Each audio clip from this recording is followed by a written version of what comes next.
can see it's not going to be too busy a night tonight. Hopefully everyone's had a really good 4th of July week heading into the weekend. Hopefully the audio's good. I don't know, I'll probably get a sound check any minute. But as soon as I know that I'm heard, I will start saying hello to everybody. So looks like audio should be working according to the mic. Yeah, my audio's fine. Sound check person says audio is good. So hello and welcome everybody. DH Thorne here live coming at you. We're looking at a Raquel Kelly and a Faustian and another Faustian, another Raquel Kelly and a Joffrey and a Tess Marie.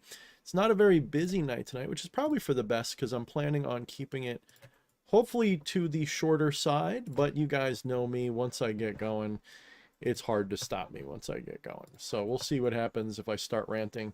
But of course, we'll be doing the usual questions tonight, question and answer. Basically, depending upon what you guys are interested in talking about. I don't really have anything really planned tonight, although, usually I try to figure out a topic or two, something to bring up. But I don't know, I just kind of feel a little bit drained today. There's nothing wrong, just kind of blah. How's everybody feeling though? Did you guys have a good holiday week? Hopefully some of you did. That brings up something that I will bring up perhaps in a few minutes, but some people don't really care for 4th of July, I guess. I don't know. These days I would understand, especially more than others. Everybody would be a little pissed. But no.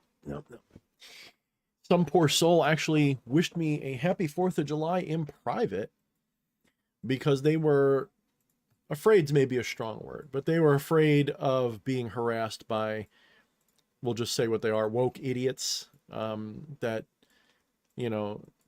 same energy as the old school Puritans, different outrage, different reasons. But I don't want to get into all that tonight. It's kind of an old song that I'm kind of tired of playing for a little while. But, all is well otherwise, Tommy Carson's here. He says, hello. He says, good evening, brothers. What about the sisters? Don't forget the sisters, Tommy. We have sisters. We got Tess. We got Raquel Kelly.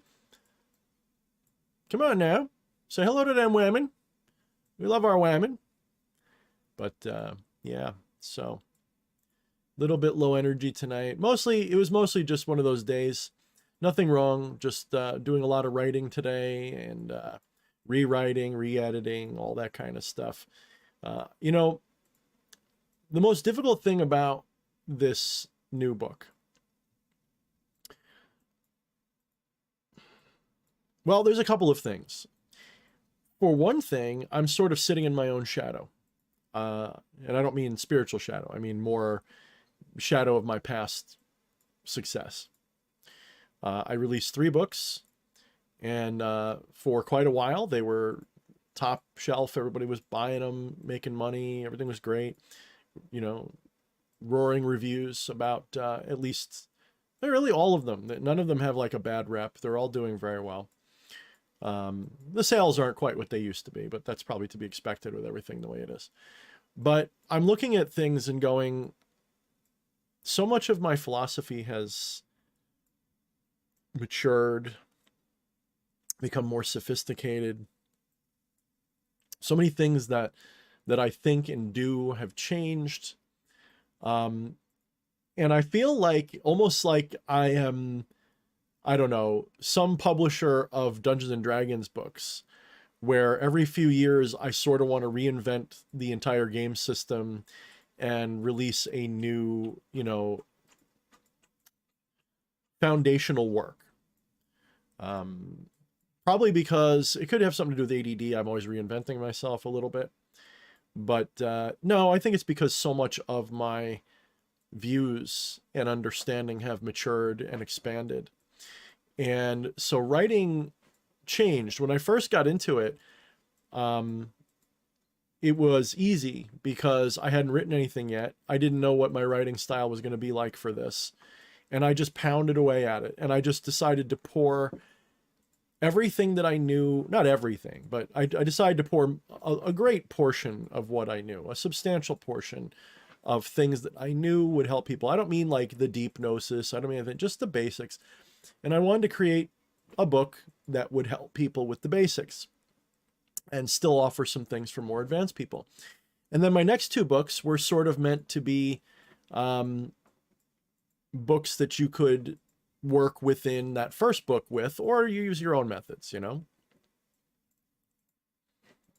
But see, I'm not really interested in the practical side of magic. And I've noticed that those videos where I am releasing practical information, they're a little bit less popular. People seem to really be more interested in channeled gnosis from spirits. That seems to be like the big, if I was working for just selling books, I would just write all of my channelings down. I would, you know, turn them into content to sell, basically. And, you know, it's not really the way I want to do things. What I really want to do. What's up, Cat Jones? What I really want to do, and people are sending me hearts. Thanks for the hearts, guys. What I really want to do is I want to establish a new foundation again, this time based on even better metaphysical principles than I started with the last time. When I first wrote Become the Maelstrom, my understanding of non-duality was modest, you know. My attainment of it wasn't super deep, but I did have attainment of it. In the last several months, my attainment has, it sounds like such an ego. It's such a stupid way to put it. The clarity with which I understand. That's what it is. The clarity with which I understand the subject has deepened.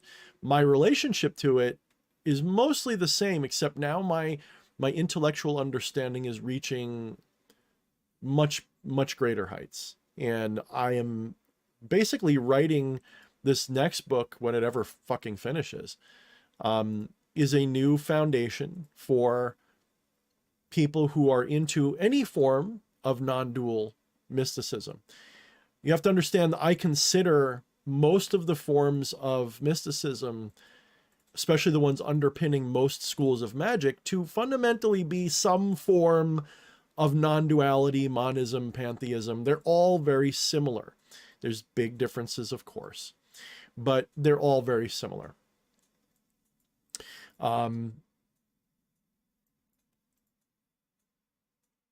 So I've wanted to sort of establish, here's my thinking, okay? When I read books about magic, something's clicking in the kitchen. I hope it's nothing going to try to kill me. I thought it was the bird's cage. Nope, it's not the bird's cage. When I read the works of others, I have always noticed that there is little to no philosophy of how magic really works. There's a lot of excuses, a lot of superstitious bullshit. Nothing that's really tied into any form of actual deep. I shouldn't say there is nothing. I'm just saying, by and large, go to the bookstore, pick up a book. Golden Dawn, you know, they don't really say what magic these deep fundamentals are. And this is why, as a teacher, when I do a mentorship, right, when I'm mentoring people get annoyed with me because, or maybe they don't get annoyed with me, but people get annoyed with me a little bit because I focus so much on the philosophy. I don't just mean the theory of magic, the underpinning philosophy in which magic is rational. For me, that is predominantly focused upon various expressions of non-duality, especially in India and Eastern traditions. But it's not limited to that. Neoplatonism, Hermeticism, Kabbalah, to the probably the least amount I've studied, but I know a bit about it now. All of these are, to different degrees, they are either monistic, non-dualistic. And I harp on this all the time. If you're watching this and you've been here week after week after week, you know that this is the focus of my study and my work. It's probably the crowning jewel of spirituality, and it's probably the crowning jewel of my practice. And so I only spend a little time on these other subjects you know, demonolatry, practical magic, things like that. I'm mostly focused on philosophy. And a big part of that is basically downloading gnosis from both source, shall we say, Akashic record, spirits, whatever your metaphor is. So a lot of that comes from that. I've always been a very deep, very good spontaneous medium. There's times where I've channeled things during a live stream and you wouldn't know, because I just click into like a vibe and it just comes out. You know, I don't roll my head. I don't make a big show. I don't have to. But I am sort of, how do I put this? There's a lot of words I would use that are going to sound harsh, but I don't mean them as harshly as they sound. I'm disgusted with superstition. I am disgusted with theistic worshipers. And Jafar said a very good point, riffing off of what I was saying about the people who, you know, are more theistic. They said it is because people want a replacement for conservative religion with what they will pretend isn't conservative. And, you know, I completely agree. I think that the vast majority of people who enter the spectrum of magic, especially left-hand path, especially demonolatry and all that, are people who have ejected or been rejected by those conservative religions, especially in the West, which are uptight, closed-minded religions in particular, West, Middle East, these areas in particular. That doesn't mean there aren't superstitious theistic religions elsewhere, that they're not dominant or something. But in the West in particular, there is a strong trend for materialism, dualism, subservience, and theistic worship of bullshit, basically. And so you're right. A lot of people have ejected from that, and there's a hole that they don't know how to fill any other way. They leave the Christian church or Judaism or Islam or whatever their faith was before, and they eject from all of that, and they have a hole in their heart because they feel like they're supposed to be worshiping things. And they believe that religion and spirituality and magic should all involve submissive, subservient worship to superior forces, deities, gods, etc. And it also gives them a sense of meaning. These people will decide that their patron deity now is a demon that 20 years ago when they were a kid they would have ran from because their Christian upbringing taught them to. So you get these people, they become very tribal, I guess is what I'm really getting at. They get really tribal about it.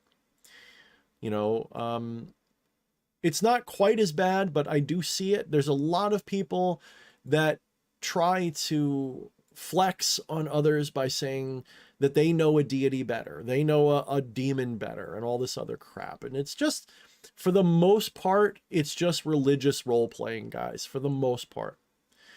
I have been all around this dimension, shall we say, of spirituality, both as a child, as an adult. Then I blanked out for a bit as a hard atheist for a while. Then I got back into everything. The spirit world is completely real. I have no doubt at all. The point, though, is that I've been all around this. I've seen all manner of things. I've done all manner of things. Supernatural events, channelings, possessions, the whole works. There's not a doubt in my mind that there are self-aware minds besides human minds, not just in this universe, but in the spiritual realm. But I have to tell you, part of the language I'm using is inappropriate, because as a non-dualist, there is no material realm, there is no spirit realm. Those are just dimensions of consciousness or manifestations of consciousness that appear to us like dimensions. Sort of like the way your waking world and your dream world are like two different dimensions. If you ever really think about it, your waking life and your dream life are fundamentally the same. That is, they work experientially almost the same. Yes, there is some differences. If you study the research, the people who research dreaming will tell you that there are certain things that are usually different about dreams than about waking reality. For example, very few, if any, people actually talk or see anybody talking in a dream. You may hear the words, but you don't really hear the words. It's more like you know they've been said. And when I think back on my dreams, there's some truth to this. It's very rare that I can recall hearing anything like a voice in a dream. It's almost like the dream is silent, but I have a memory of people saying things. It's weird. So there are differences, but they're like alternate dimensions.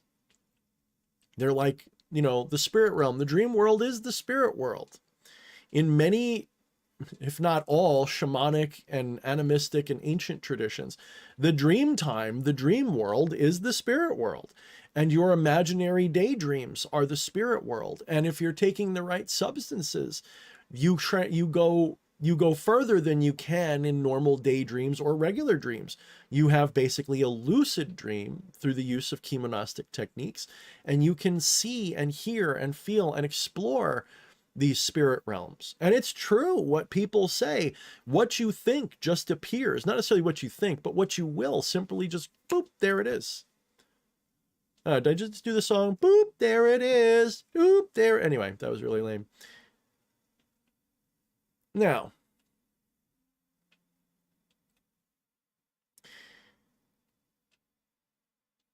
again, the reason why I think people are like this, I agree with Jafar, is they don't know better. They were raised in these, I don't like the term muggle, but I'm going to use it as a joke. These muggle religions. They're raised in these muggle religions. I fucking hate that term because it's so dehumanizing. But there's some truth to it. They're raised by these muggle traditions, these muggle belief systems, and they don't have their own philosophy. They've never even worried about the concept of philosophy. For them, philosophy is boring. It's a waste of time. People want to hear about how you were possessed by a demon and flew up in the air and drank someone's blood. Guys, this is partially why I'm a little burnt out, because that's not the audience that I'm ultimately really interested in. They're welcome, because some of the content I cover does talk about that stuff. But I'm more interested in mysticism and the bigger questions, the bigger answers, the bigger situations.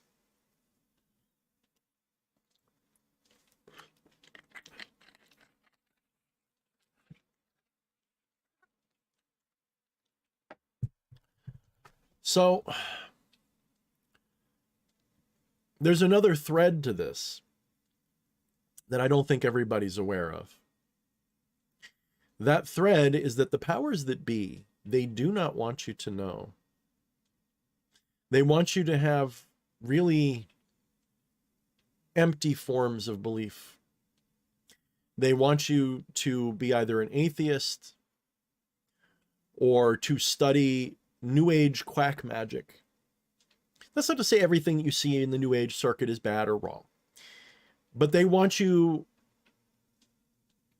playing the love and light game because they've infiltrated that circuit, turned it into this social control system. They go into any New Age group or hangout or whatever,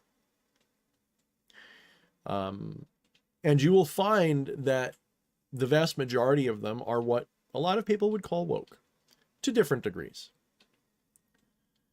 And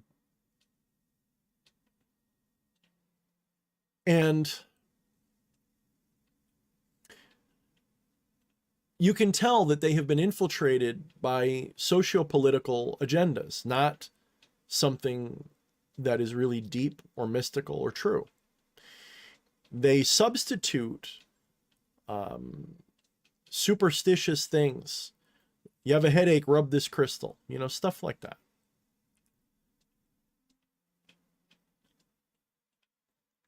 And that's not to say that those things are beyond reasoning. You know, if there's a placebo effect to it, if there's a reality to it, whatever your explanation for it, sometimes those things do appear to work, but that's not the point. Magic and sorcery become a deep ego trap. They become a deep cul-de-sac for your actual, what you're really seeking, okay? One of the things that happen is people with, you know, egoistic confusion, delusion, have a tendency to try to fill that hole where enlightenment is. Enlightenment is not a thing you achieve, okay? Enlightenment is not a state you acquire. Enlightenment is the letting go of everything that gets in the way of that enlightenment. It's letting go of delusion. It's letting go of egoic attachment. It's letting go of mostly your delusion about who and what you are. But because people don't know that that's what it is, they think that enlightenment revolves around acquiring something.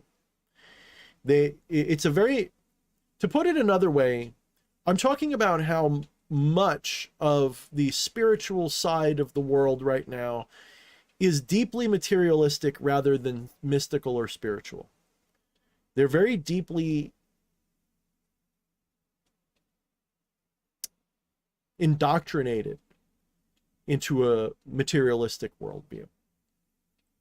And a materialistic worldview, you can tell, it has more to do with acquiring things than it does awakening to anything.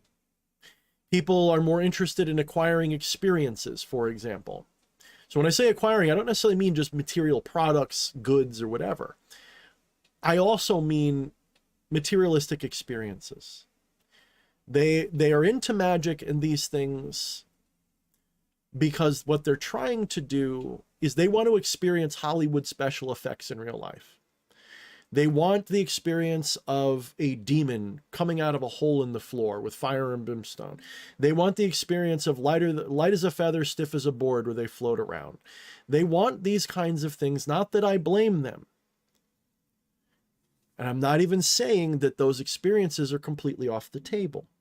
I've experienced things which I could never explain by way of rational, scientific, mundane explanation. Missing time, superhuman strength, knowledge of things I shouldn't know, things levitating around, shadows in the dark where there shouldn't be any, things that you cannot explain. And I'm not even covering all of it. Some of it I've even put on video. I've caught it in ritual. So it's not that I doubt that supernatural things occur.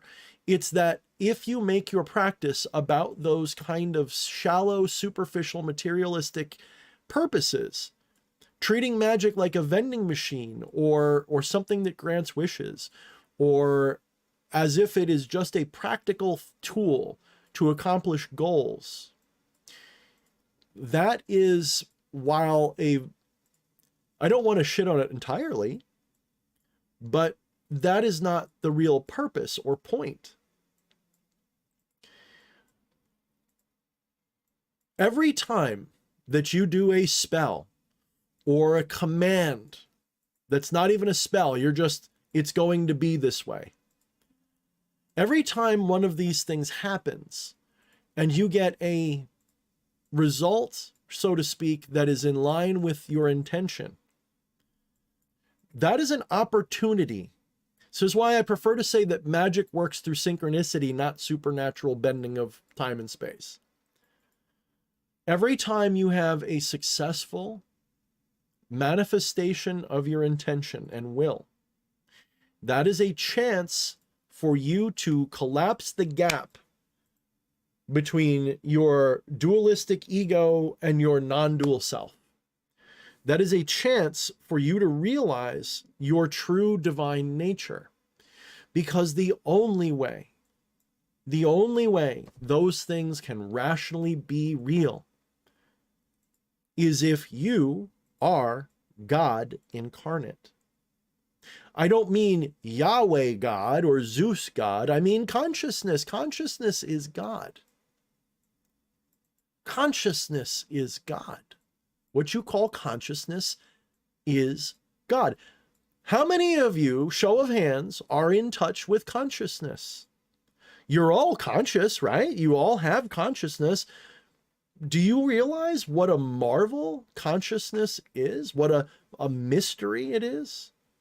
What a mystical thing consciousness really is? Science cannot even come close to explaining it. Not even a little bit. And they've been working on it for a long time. They've dissected the brain. They've probed it. They've watched it. They've studied it. They've done everything that if the brain was what is conscious, if the brain was the subject of consciousness, so if the brain was conscious, why haven't they been able to prove that? How come they can't find it? Obviously, the brain is not what is conscious. The brain is not conscious. The brain is more like stimulus for consciousness. If we're going to be materialistic about it, which I'm not, but because it's easier to talk of that way, the brain does not generate consciousness. However, the experiences we have in consciousness appear at least to correspond to the activity of the brain. That much is a given, and no one's ever denied that. Even the ancients understood that whatever was in here had a lot to do with what you experienced in consciousness. But they would have taught you, whether there were pantheistic, monistic, non-dualistic, whatever istic you want, hermetic, they would have taught you that consciousness was the soul. Period. Consciousness is the soul, not your mind, not your thoughts. Your thoughts, your mind, those things, those are an experience of consciousness. I can tell you that without any doubt, because it's actually not that hard to transcend the illusions one by one and get to a point where you're more or less in a state of total peace. In fact, you do it every night when you sleep.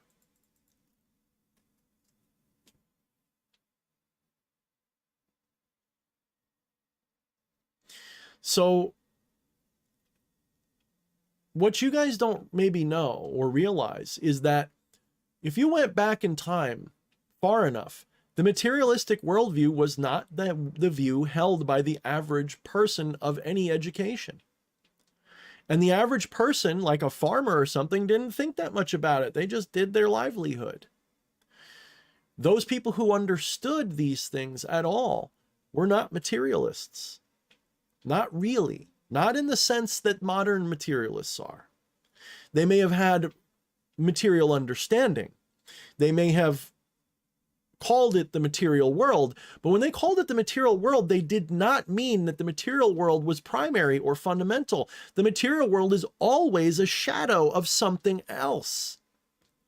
And this isn't even wrong in materialism anymore. If you really study neuroscience and cognitive studies, you understand that the world you see is a mirage that your brain is creating. This is the modern thought, that your brain is creating like a hologram, like a desktop operating system, so it can interact with the world. You don't see reality what it looks like at all. And the ancients understood this implicitly. It wasn't even hard for them. They didn't need a PhD to figure that out. It was patently obvious to them that the world that they saw was just an internal illusion representing something.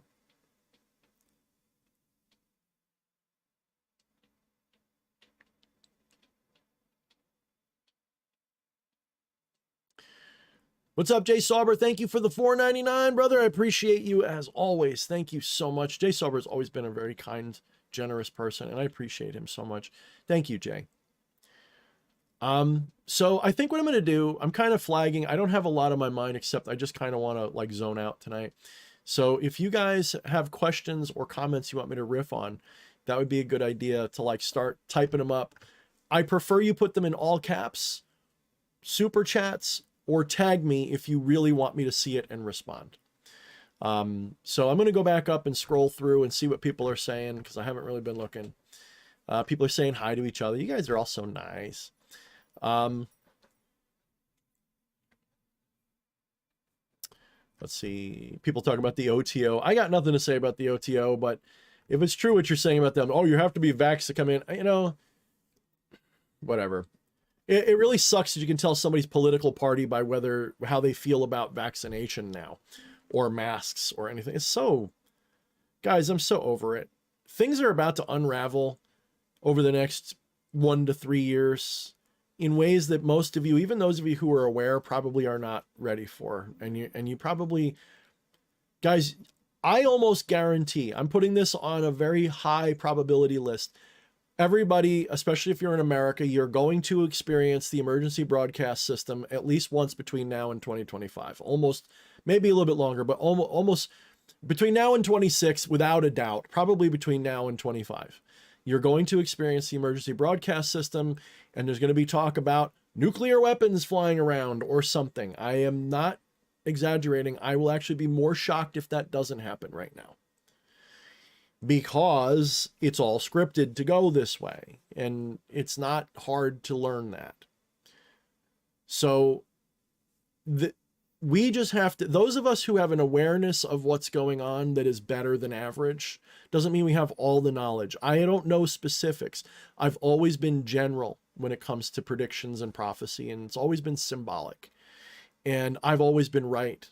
Not just because it's like horseshoes and hand grenades, but because I do refrain from specifics, because specifics are very difficult. The spirit world doesn't usually give you specifics, and when it occasionally does, that is a remarkable, like, big deal.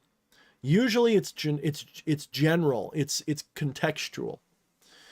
You know, things are going to get worse, things are going to get better. It's sort of like when people in primitive cultures would know a storm was coming. They couldn't tell you what time exactly necessarily the storm would hit, or whether it would, what the temperature would be, but they knew bad weather was coming. People who are sensitive, people who are psychically sensitive, shall we say, everyone that's like that is no longer in any doubt.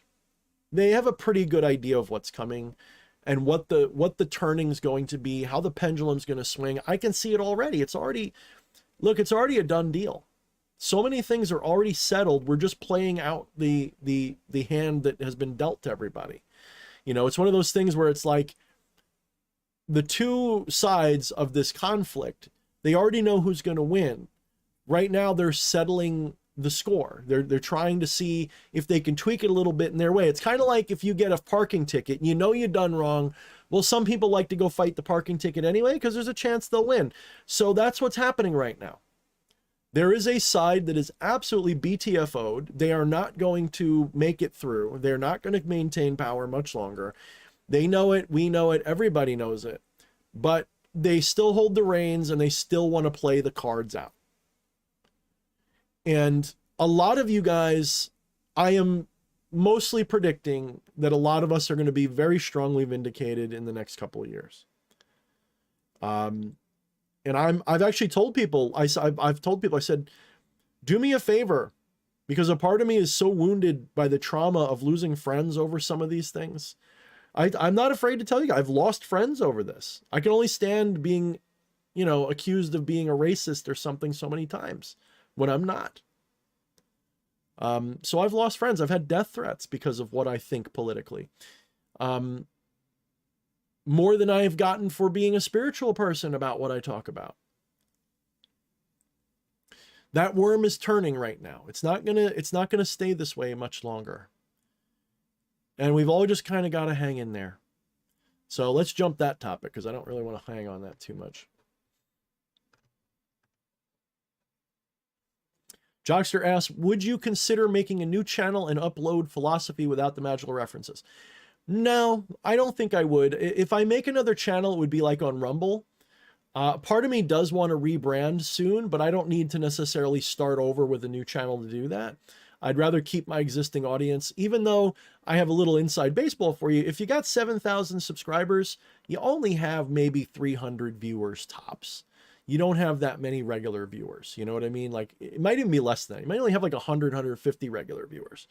A lot of those subscriptions are people who subscribed and then they don't look anymore, either because the algorithm's taking a shit or they're just not interested. They just subscribe because they liked your stuff and they're just not watching it now, you know? So I'd rather just keep this channel the way it is. And what I would like to do is I need to rebrand so that I have a fire lit in my ass again, where I'm excited to post content based on this new philosophy, but I've got to get this new philosophy ironed out in a format that I can teach it and share it in book form, along with practical ways to apply it. That's why the going is so slow. I'm literally taking non-duality and learning how to apply it to Western magic in a lot of ways, not necessarily Western, but magical ideas that are not Tantra and yoga and all of that stuff. Obviously, you can just go and you can take non-duality and just do Hinduism with it, and that's fine. But I don't believe that's necessary at all. In fact, I've had great success the way I do things. But trying to get the non-dual philosophy into, because normally the non-dual philosophy is not about magic, obviously. The non-dual philosophy has very little to say about the subject of magic, unless you're talking about an extension of it. So what I'm creating is an extension of non-duality, rooted in mostly Advaita Vedanta, with maybe a little teeny sprinkling of other things like Vishishtadvaita, and I can't pronounce that for shit, Neoplatonism, Hermeticism, all that good shit. Just a sprinkling of those ideas. And trying to get the concept of magic to be updated so it's not bibbity bobbity woo anymore. I want people to have a realistic way that is rooted in legitimate metaphysics, not just something Crowley wrote. Not that he was horrible or anything. I'm not criticizing. I might be criticizing, but I'm not being, harsh or anything. The sincere criticism, not rude hate criticism. So there's plenty of things I can be critical of. And I do believe that that's something that's been lost. Take, for example, a lot of the old New Age stuff was pretty decent. I'm not saying Madame Blavatsky and Steiner and all them were perfect. I'm saying that compared to today, where it's all a bunch of people in yoga pants sniffing incense and rubbing crystals all over themselves with no actual deep philosophy at all, it's literally just feel good, love and light. Blah. I'm in 50 consciousness because I love everybody. Ooh. Oh, fuck off. No, you're not. So that kind of stuff is toxic to the system. So what I'd like to do is I'd like to get this philosophy put down in a way that's teachable and understandable. And to be fair, depending upon how I write it, it may not be easy to approach. And that's the difficulty. I'm trying to explain something so transcendent from even what I'm used to dealing with. When I wrote Become the Maelstrom, you'll notice non-duality was just like a poem. I didn't try to teach it to you. But this new idea, it requires at least like 40,000 words of philosophy. Okay, something like that. It needs a pretty decent selection of essays and chapters and conversations about the subject at large.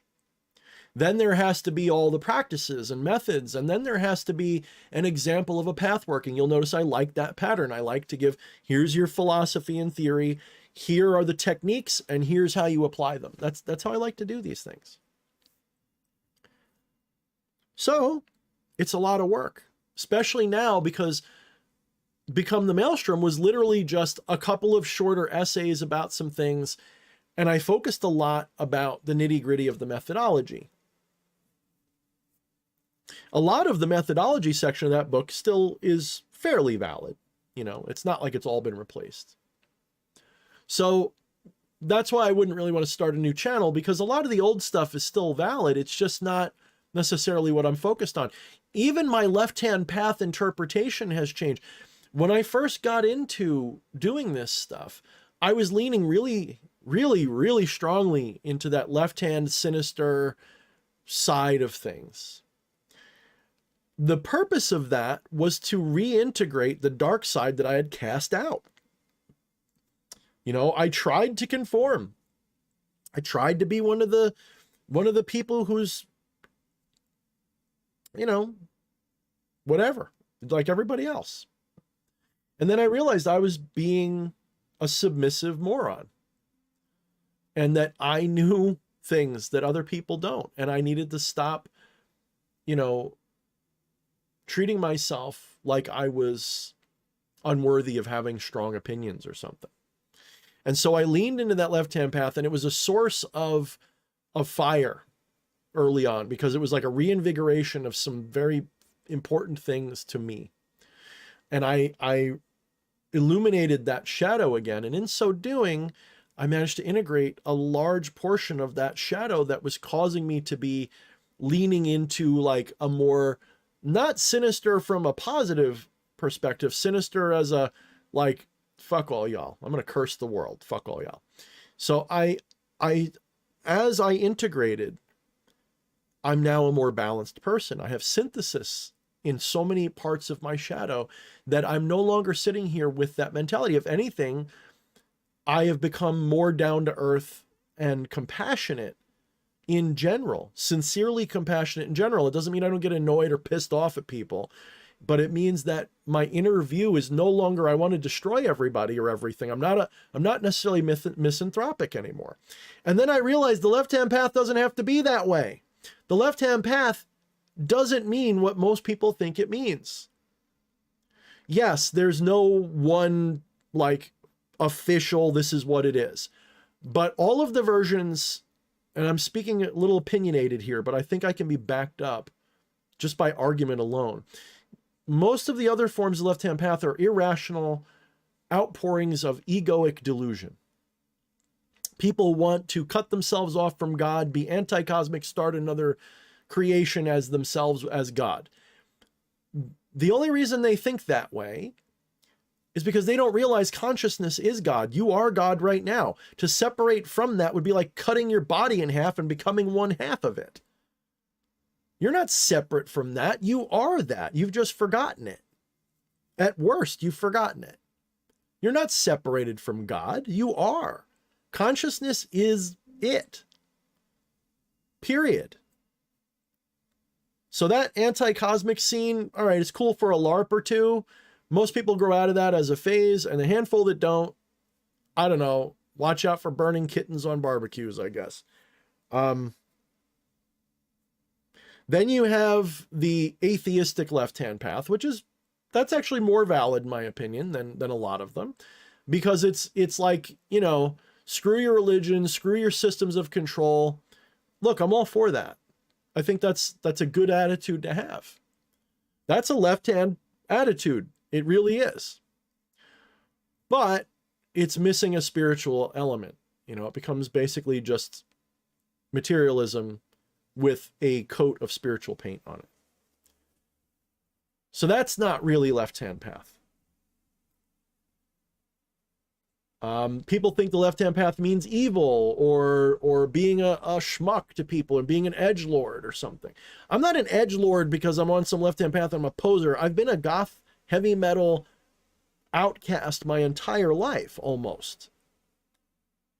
I didn't start dressing this way for YouTube.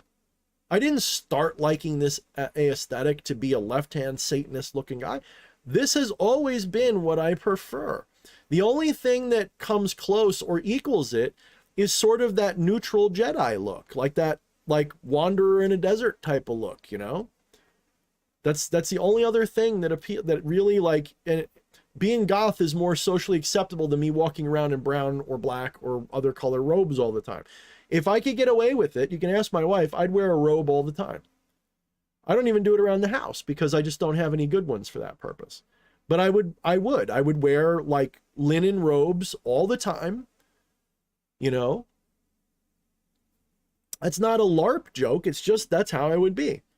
So in a way, this is actually my second favorite. It really, depending on the day, they really flip-flop as to which one I prefer.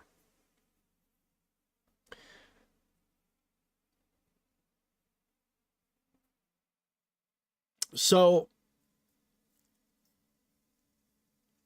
yes, I wouldn't make another channel for that reason. There's no reason to change everything, but I would like to rebrand and to focus on the deeper studies. That is true. All right, let me get a little bit more down in here. Atropa was commenting affirmatively about the woke stuff. She says, yup, you said that right. They've gotten their shitty little fingers in almost everything. They really have. But you know what? They're easy to get rid of at this point. They're not the majority. They sound like the majority because the way the internet works and because the it backs them, and it's a popular ignorance. Okay. Have you ever heard the term popular ignorance or mob mentality or mob rules? We actually have two of them going on. You have a left and right version of it. Yes. But the one that has the most power in our society is that woke one. And it's, you know, it's foolishness, and it's popular ignorance, and it's just taken over the minds of the stupid because it gives them a sense of self-worth and a thing to belong to. And it's really not that much different from like the brown shirts. I hate to say it, you know, it gives them a sense of identity and collective, you know, collectivization. And that's part of why it's so toxic, and it invades everything. They're always trying to, you know, crusade against something, you know, and in that way, they're no different than the right hand that they hate. They're no different. They're exactly the same as the puritanicals of old. They're just mad about something different. So fuck them. They're actually easy to get rid of. Just speak your mind. They'll get mad, then block them. And if you've got friends in your life like that, don't. You know, look, I get it. We should all be like crossing the divide, but there are ideologues. I would not be friends with a fundamentalist Christian who hated me because of this. Why would you be friends with someone who thinks you're a racist because of how you vote? Fuck those people. They don't matter anymore. They're on their way out. I guarantee you. Give it a little bit of time. There's not much time left for them. I don't mean they're going to die. I just mean their time in the sun is almost over. Okay, they're not going to hold. It's just like the way the satanic panic was a big deal, then it faded out, and it's still there, but it's more of a background bubbling. I do see it a little bit more because a lot of people on the right are aiming that term at the globalists because, and for good reason. I'm pretty privy to some of the things that they appear to do as cults. And there are things that to a Christian are absolutely satanic. Most of them are Babylonian. Most of them, not all. Most of them are Babylonian in origin, which I guess would be quite satanic to someone based on Abrahamic religion. You know, you're talking about the other side. You're talking about, you know, Baal and all of those characters. So to them, that's, you know, Moloch and all that. To them, that's Satan to them. The problem is they conflate everything else with it. And that's, you know, they conflate. I've had assholes because of my political leanings. I've unfortunately occasionally had the displeasure of being around the other version of woke, which is like, you know, the hardcore fundamentalist, right wing, often, yes, racist types and shit. Unfortunately, I've had the displeasure of encountering those people, and I've been attacked ideologically and psychically because I'm a non-dualist. I don't even advertise this stuff. I just will talk about non-dual principle, and they'll just, woof, that's Satan, right? They think it's satanic. So those people are just as bad. They're just as gross, and I want nothing to do with them either. The thing is, both of those groups are a very small minority. Yes, the woke is bigger, but they're minority groups. I don't mean minority like race or something. I mean, they're a minority of society. And that minority is tearing us apart because everybody's aligning behind them or they have them in their group. If you're on the right, you should be kicking out those Nazi types. A lot of you guys are. And if you're on the left, you should be kicking out the woke types. That doesn't mean that you stop your social, positions. Doesn't mean you give up on that. We need to be tolerant of one another. We can't treat each other like shit just because of the color of our skin or our sexual preferences. That stuff is stupid. Obviously, this is the current year. The only people who judge for that are religious fundamentalists and people of that type, or the woke mob. That's it. Normal people don't care. Most people are not worried about those things that much. They don't want their kids being touched. They don't want their kids being indoctrinated on the right. That's it. And if they're on the left, they just don't want people of minorities to be victimized by the system, by those fundamentalists. They both have a good point. I don't that's why you don't see me being really weird about that stuff. Because to me, it's like, it's a waste of time. And here I am talking about it. All right. You guys should have had time to write up some questions. So let me scroll down. I don't see, let me see where, nobody put any caps. You guys got to put all caps. How am I supposed to know you're talking at me if you don't put all caps, or at least an at? All right, let's see. Let me just keep scrolling through the chat and I'll get to something to comment on. Tropa says, I've had things thrown at my head. Us 3 girlfriends were about 14 playing on Ouija board. We pulled something in, called it. Yes, that kind of stuff does happen, whether it's Ouija boards or not. I really should write out my experiences sometime. I don't, maybe embellish them a little bit to make them interesting, like stories, but they'll be mostly true. I should present it like a podcast, like a true crime podcast, but Thorne's experiences with the supernatural. That might be fun, except I treat a lot of that as private because I get gnosis and things that's not for you, like it's for me. So, but yeah. All right, let's see. Joxer says, I still believe consciousness is just the electro energy and everything. I don't know if that's right or not, but it's just your take. I mean, if you want my validated opinion, no, it has nothing to do with electrical energy at all. It's nothing like that at all. Consciousness has nothing to do with that. Consciousness is, well, it's really obvious. That's why it's hard, because it's your consciousness, period. Consciousness is your awareness of things. Consciousness is your ability to experience. Consciousness is the witness. The thing is, it is formless. It has no, when I say it's formless, that's a little misleading, so I'll get back to that.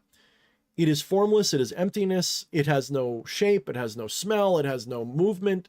So it can't be energy. It has nothing to do. Energy is an illusion, okay? Energy is another illusion in consciousness. Energy represents something about consciousness, but it's something that doesn't manifest as anything in itself. Consciousness manifests it symbolically to itself, and it shows up in the form of all the energies we see. One of the things that really drives me up a wall is that people call things energy that are not energy. So for example, well, to put it another way, people call the outward appearance of the activity of energy, but that's not what energy is. Energy is not like a lightning bolt. That is an outward appearance of energy. Energy is something you've never seen or experienced in your life. Because again, what you call energy is just an idea. And that idea is and so it's consciousness all the way down. It's more like consciousness takes on the appearance of these things. And these things have intrinsically appear to have rules to them because consciousness is manifesting them in a way that is like a pattern to itself. It's not that gravity is a real force. It just seems that way because it's consistent that when you fall a certain way. But that's a mirage. Just like a ball falling on a TV screen is not really falling. Just like when you in a dream are bouncing a ball, you're not really bouncing a ball in a dream. There's no ball. There's nothing to bounce against. There's no gravity pulling the ball down. Your hand isn't real. It's all just thought forms all day long. The material world is a thought form given real sensual qualities. It's a vivid thought form. It is the most vivid thought form there is. That's what material reality is. It's a vivid thought form in consciousness. And it is so vivid, you have divided yourself up to experience it from multiple perspectives. You haven't really divided yourself, but you've localized your conscious awareness in one of the dream figments, and you feel like you're that, but you're not. You're not this. And there's no energy flowing through you. That's also an illusion. It is an effective illusion, yes. You can use it. I'm not saying don't use the illusion. If you're aware that it's illusory, it's fine. Like, I am aware that this is an illusion of something. Now, when I say it's illusion, it doesn't mean nothing exists here. It just means that it is not a bottle of soda. Okay, there is no such thing as a bottle of soda. That's an idea. It's a thought form. I know that I am experiencing this materialistic thought form right now, and I'm feeling thirst. And I know that if I drink this, this will help quench that thirst. But there is nothing really here. There's no actual liquid in that way. This is consciousness appearing like a bottle of soda. Let me put it to you like this. Most of you guys are familiar with the idea of space-time, right? And the idea that this is all space-time appearing as this, right? Material space-time. It's no different. It's just instead of space-time, we're talking about consciousness that appears like space-time. Consciousness appears to be space-time, but it is not. Space-time is just a dream-like illusion. It's like an octopus, how they can change their colors. It's like consciousness is a little bit like an octopus that can change its colors and look like rocks and trees and shit, but it's not that. This is really hard for people because your entire fucking life, you've been born and indoctrinated into this highly materialistic worldview that is completely wrong. The ancients knew this. That doesn't mean that you don't use the illusion like it's real, though. When you're playing a video game, do you stop playing the video game because it's not real? Just because Link's sword isn't really cutting an Octorok in half, does that mean that you don't play the game? Of course not. You still treat the game like it's real. That's the point. That's always been the point. You've incarnated to treat it real and to have fun doing so. That's all.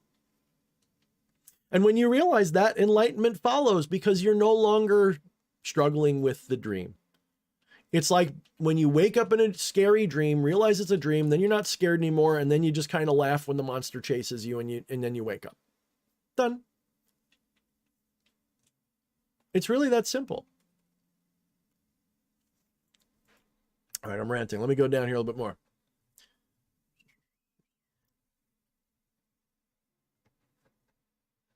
Nurta's here. Ajna's here. What's up, Ajna and Nurta? What's up, person?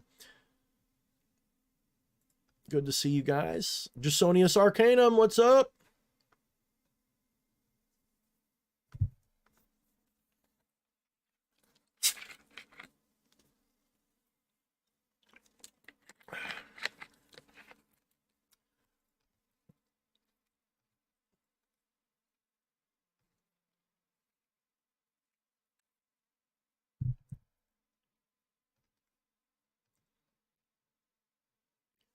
Let's see. No questions yet.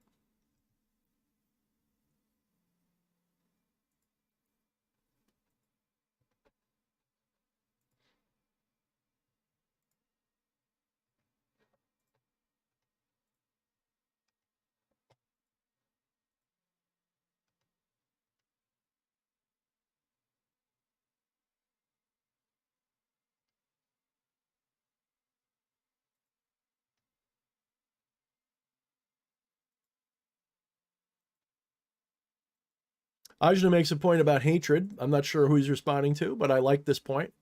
He says, I believe that there is spiritual hatred, hatred of human ignorance that pushes you to be better, bringing yourself and others out of ignorance. Now, I don't want to get too heavy into the semantics of whether hatred and love and all this, whatever, are they opposites? Are they the same thing? Blah, blah, blah, blah, blah. But I will say that hatred is not, it's not something that's taboo. The only thing that just like anything, any emotion or attachment or perspective on anything, if it's it gets taken too far, if it becomes your whole personality, like wokeness or like non-duality for me, if it becomes your whole fucking personality, you got a problem, right? Hate is a necessary psychic experience because hatred allows us to have discernment. Without hatred, you can't have discernment. If you just love everything and if everything's wonderful, you don't have discernment because everything's fine. So hatred is a valuable, at least while you're incarnate, it is a valuable and important psychic gift to be able to say, you're my enemy, you're trying to destroy me, and I don't have to be nice to you. Believe it or not, you can love and hate at the same time.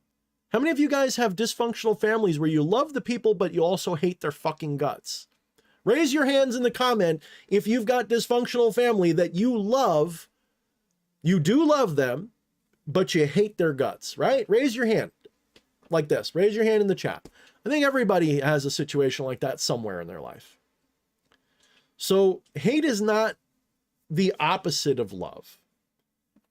It's an intense feeling like love. And a lot of the times it conflicts with love, but they're not opposite feelings at all. In fact, you could argue that hate is a form of love. That's a difficult one to argue, but there is a point there if you know where to look. So hatred, I would disagree that it pushes you, but hatred enables you. It's like a door opening and allowing you to do what's necessary with discernment. When you hate something, you don't try to maintain it. You try to stop it or get it out of your life or whatever. It's part of your immune system, shall we say. It's part of your psychic immune system. The problem is, just like when you have AIDS or something, your immune system psychically can overreact and cause you more problems than if you just left it alone. So fundamentalists, be they woke or Christian or some other thing, tend to be hateful as a general rule. They hate that, they hate it all, and so they dehumanize and they set out to destroy it, and then they become exactly what they hate in every single situation. There's no example of a fundamentalist, hateful ideology that does not become the very thing it hates. In every single, that's an axiom that is provable in every case. If you go too far in hate, you become what you hate every time. Because the only way to stop or fight the thing you hate is to do all the evil things that you hate. You become the thing that you hate. So hatred needs to be tempered with wisdom and patience, just like love has to be tempered with wisdom and patience, just like all of these things have to be tempered. You can't just let them go buck wild. There's got to be a limit and some kind of discipline and discernment involved. Otherwise, it's no better than just pointlessly loving everybody. They're both toxic and wrong.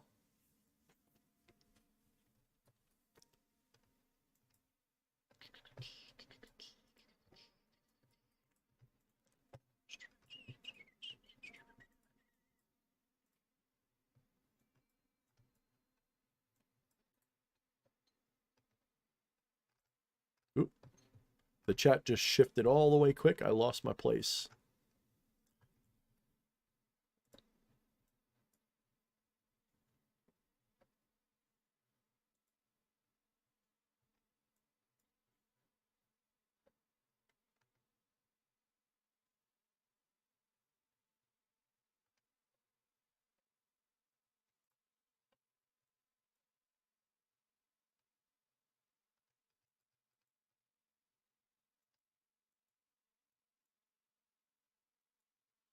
Raquel Kelly's asking about Uri Geller. I wouldn't know. I don't think so, but it's hard to say.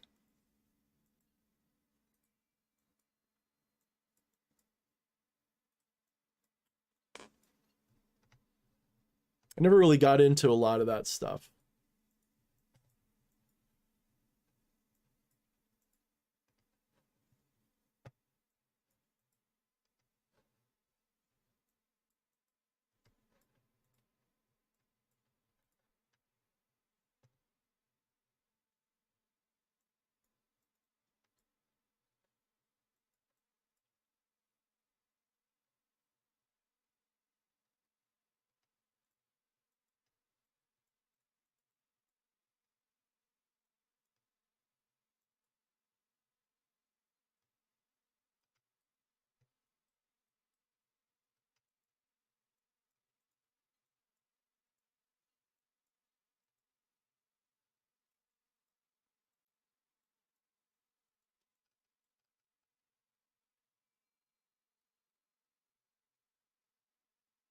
Orthodox Southpaw, what's up? Order of the Rising Dragon, what's up? Hardcore Zombie, what's up? Seeing my buddies showing up. Orthodox Southpaw says, if our world's soon shaken by legit alien disclosure by aliens themselves, this video game we're in could become a whole lot more cool and meaningful. It might. You know, you guys know my feelings on this. I am both skeptical and also a believer. It's a weird position to be in. The thing I would warn you guys about right now is all of this alien disclosure stuff that's coming at just the right time to distract you from everything. That's not to say that the disclosure won't contain truth or that it's not real on some level. The problem is they want to distract you with it. Think of it this way. They are so up against the wall.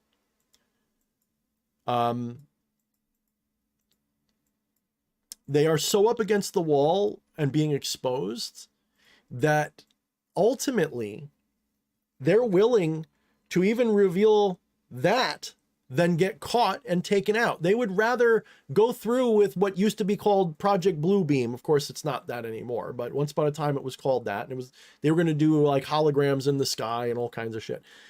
A false flag to make you think we're being invaded so that they can control society with it. It's not just conspiracy theory. It's there. So that just evolved into a better program with drones and shit, or maybe real UFOs that are rebuilt stuff or something. I don't know, but it's still on the table, and that's why you suddenly see all this disclosure coming out. Now, to be fair, Donald Trump actually set in motion disclosure too. He had set up a thing and said at a certain point you got to release everything. That's interesting, by the way, isn't it? It's like both sides want this to come out, but for different reasons. The one side wants it for distraction. I think the other side wants you to know because it's time to wake up, humanity. We're not alone. The question is, when we say there's aliens, see, that's the thing. That's part of my issue with the whole subject, is we believe in a very materialistic, dualistic, nonsensical, ego-oriented view of what everything is.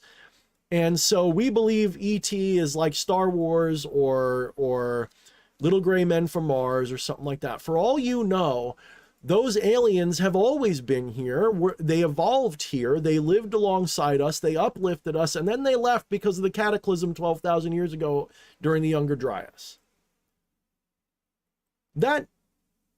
There doesn't have to be little green men from the Pleiades or something. It doesn't have to be reptiles from anywhere. It could literally be beings that evolved here the whole time.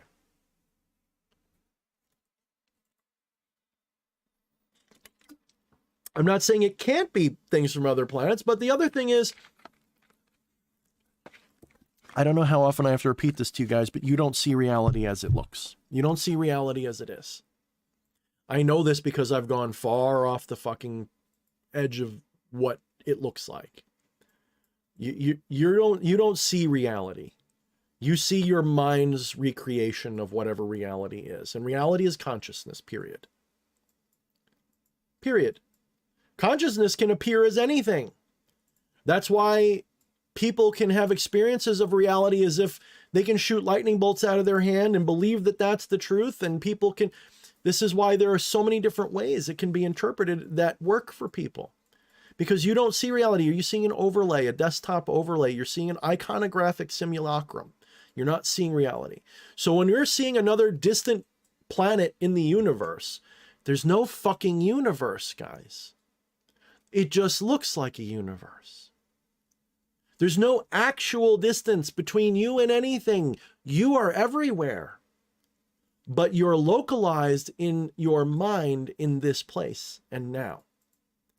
So you feel like that's a distant galaxy that you can never go to because physically your illusion can't get there, but that doesn't mean you are not already there.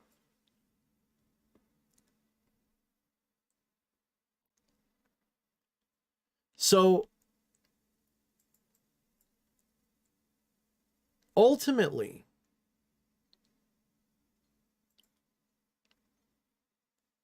when you transcend all of this delusion and illusion, you jump right back in for the same reason you might go back to a dream that you were having fun. How many of you guys have ever woke up in the middle of the night and said, I want to finish that dream, and you go right back to bed? It's like the same thing.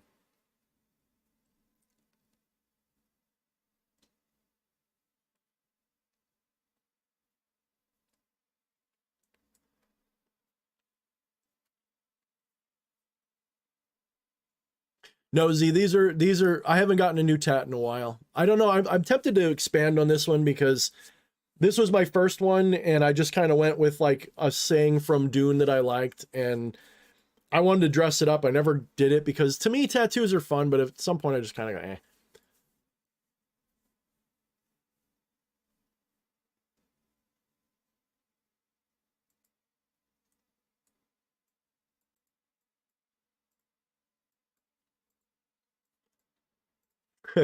No, Ajna, consciousness wasn't implanted on Earth through fungal means. My goodness. Although I am a fan of the Terence McKenna stuff, so I do believe that those fungi are more than just little meaty creatures that, you know, are. I do believe that there is consciousness, there is intelligence to them on some level. I do believe that. I've never participated in the use of them yet. But I do from everything that I have read and heard and people talk about, people that I know have done it, there is something to them. It's not just your brain is shutting off. There is something there, okay? You have to remember, everything is a symbol. Everything is a symbol in this experience. Everything. Nothing you experience is what it appears to be. Because what it appears to be is just a label that you have been ingrained, you've been taught to apply to it. Like I said, this is not a bottle of soda. Whatever it is, it's not that. We call it that because it's a useful label so that we can interact with it and have relativistic experiences of it. But that's part of the dream. When you go to sleep, when you're sleeping tonight, if you dream about a bottle of soda, is there a bottle of soda in your dreams? No, just the idea of one. When you're awake right now and you're holding a bottle of soda, is there a bottle of soda here? No, just your idea of one. Even if you're a total materialist, what I just said is true, whether you're a materialist, a dualist, or a non-dualist. Provably so. Because a materialist, again, will agree that your brain recreates reality as a daydream based on sensory inputs. As a non-dualist, I go even higher and I say even your brain and all of that is an idea in the mind of consciousness. Done. This is why I kind of snicker at like hardcore people who get into like the nitty-gritty of the geometry of this and the thing of that. I'm not saying it's not useful or doesn't work. The thing is, if you take it too literally and you aren't aware that it's all an illusion on some level, then you're in the middle of an ego trap. You'll sit there and say that you know everything, that you figured and you can fly through space and time. And it's just an ego trip. It's just part of an ego trap. And when people like that hear what I'm saying, they get mad because they think I'm challenging what they've experienced. I'm not denying your experiences. I'm denying an interpretation of them. You guys have to realize 20, 30 years ago, I was all in on that stuff too.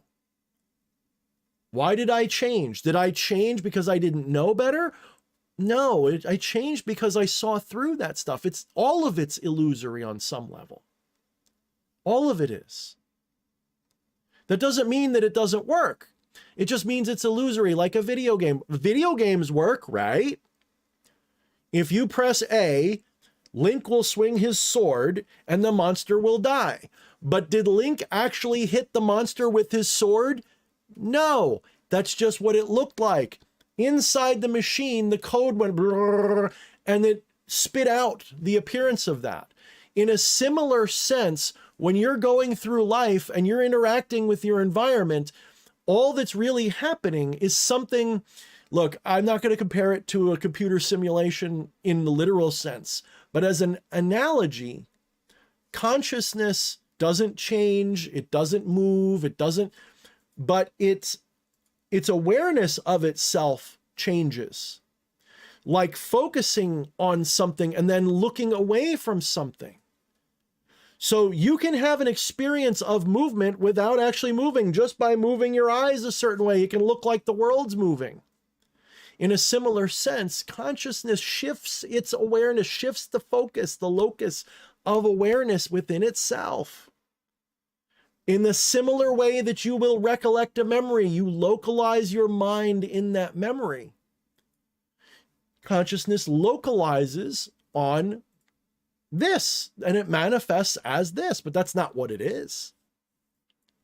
So you can have all of that. You can have sacred geometry, you can have energy work, Reiki, all of that can be, it can look and feel and manifest as real.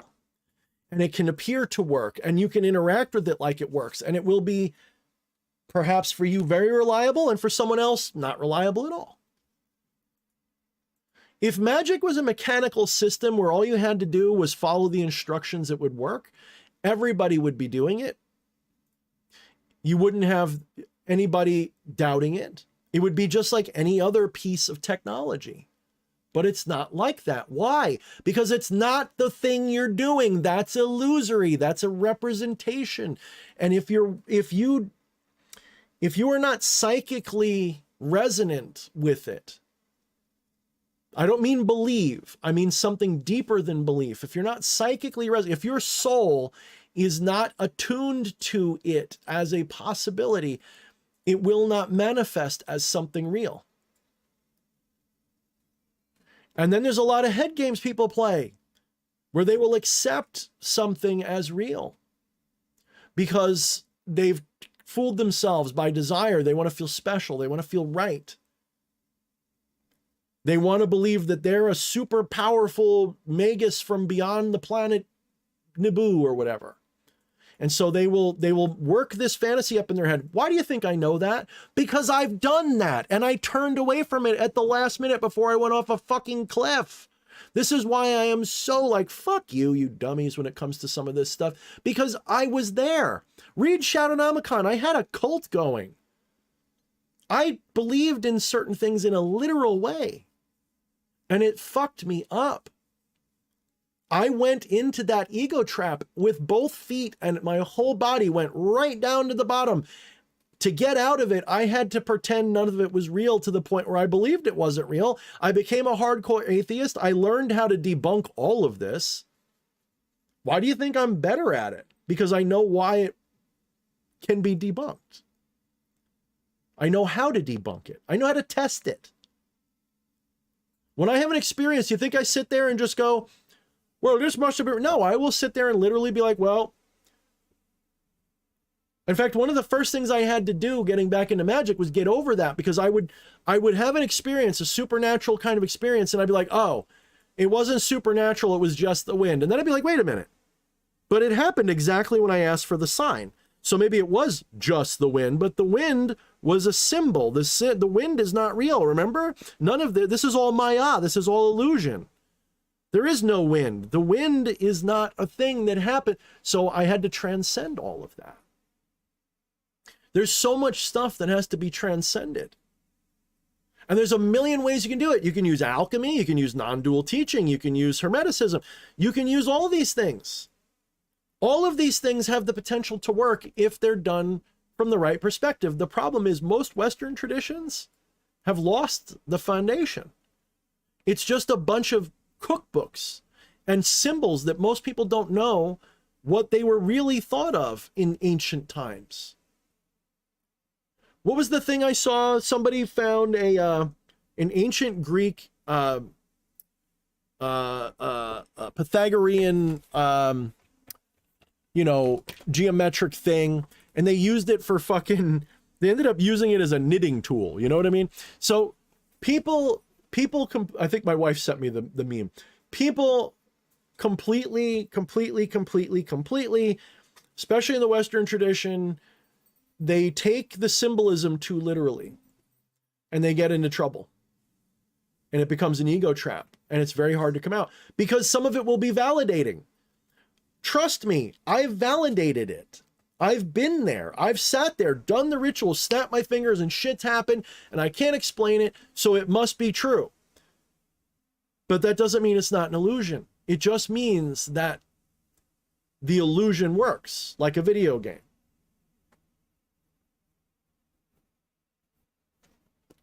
Raquel Kelly loves ancient times. I like medieval times. No, I'm kidding. We only went there a few times.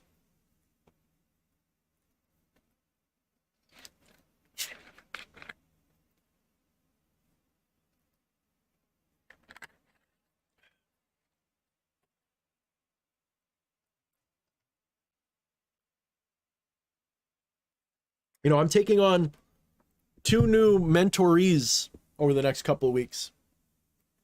I've already told them that the focus of what they're going to be learning from me is fundamentally going to be philosophical first, foremost, and everything. That doesn't mean they can't have information about other stuff. But you could literally, if you're looking for practical magic, just Google it. Everything that's practical has already been done to death on TikTok, YouTube, books. Go to any bookstore, pick up a book of practical magic with spells in it. So long as you know your correspondences and why they're supposed to work and you can rationalize it, you can use those as symbolic methods and they will work for you. But if you have a philosophical foundation, a real one, then you'll know why it works. You follow me? You'll know why it works. That removes one of the major blockages. One of the biggest blockages is not belief or disbelief. It's a lack of rationalization that leads to hesitation, blockage, and doubt. And that's not just at this level of consciousness. It's not even subconscious. It goes all the way up your koshas, you know, into your Anandamaya kosha, where your bliss sheath. That thing is patterned. It's got a pattern in it.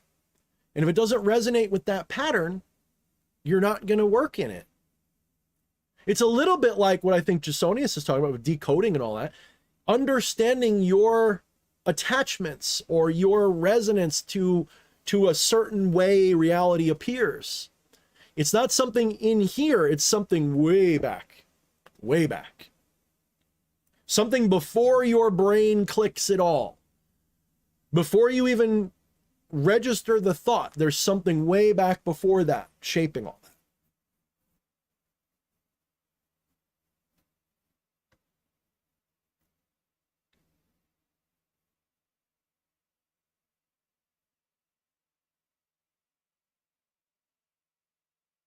Yeah, Tommy, you know, that was my first book. That is 5 years old now, and a lot of my views have evolved. So it's still good for people. Don't get me wrong. I'm not saying you can't use it or that it's just that's no longer fundamentally representative of the state of the art of what I do, practice, or think. That's a snapshot of D.H. Thorne's esoteric knowledge in 2018. I am somewhere completely further along now. That's not it.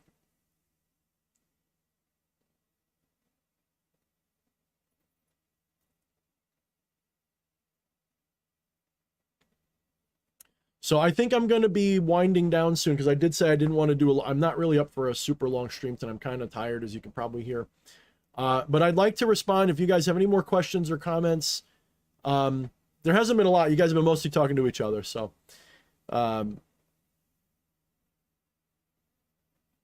whatever you guys, anything you want me to riff on, comment on, or rant about, give me a question about any topic that you know that I might, even if it's something that you don't know if I know about, just go for it. Give me something to riff on.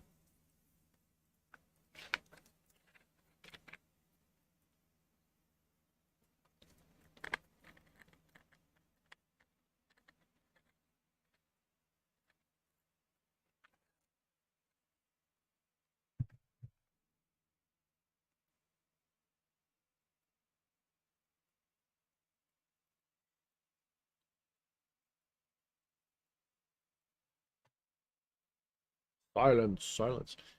I will say next week, if everything goes according to plan, I will be having a guest on, hopefully. They were going to come tonight, but then she got sidetracked with work, so she couldn't do a stream tonight.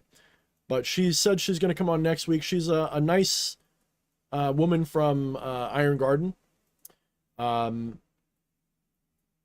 So she'll be here next week, hopefully for a full stream. I think I have to ask her again how she describes herself. She's sort of into witchcraft and all that stuff. She describes herself as a chaos magician, but not like chaos magician like Osmond Spare or Peter Carroll or any of that. More like the forces of chaos itself, the gap, right? So that's more like what she's into. But she should be interesting. Let's see. Scotty asks, have you ever experienced with CIA Gateway? If you look on my channel, I did a whole like 45-minute review of the subject. Gateway process is basically binaural beats with hypnotic stuff in it. And frankly,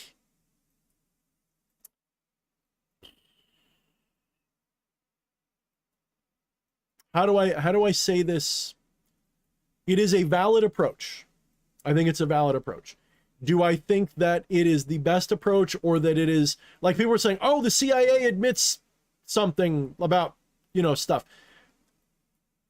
It's not the pinnacle of anything. It's an interesting discovery. It's an interesting pattern of work, but it's also what you are seeing with that CIA gateway process document is just a report from somebody. It's not what the CIA did. It's a report that the CIA did on someone with this sort of clinic going on that's still out there. You can still buy it all, or you can find it on Pirates Bay if you don't want to pay for it. You can get all the CDs on Pirates Bay, or you can buy them, you can listen to them. And frankly, they're just binaural beats with hypnotic suggestions with symbolic stuff in it. You create like this little trunk that you can put your concerns into, and you visualize all that. And you're basically doing hypnotic stuff with binaural beats, getting your hemispheres to sync. But I got news for you. If you're an experienced meditator, you don't need hemi-sync at all.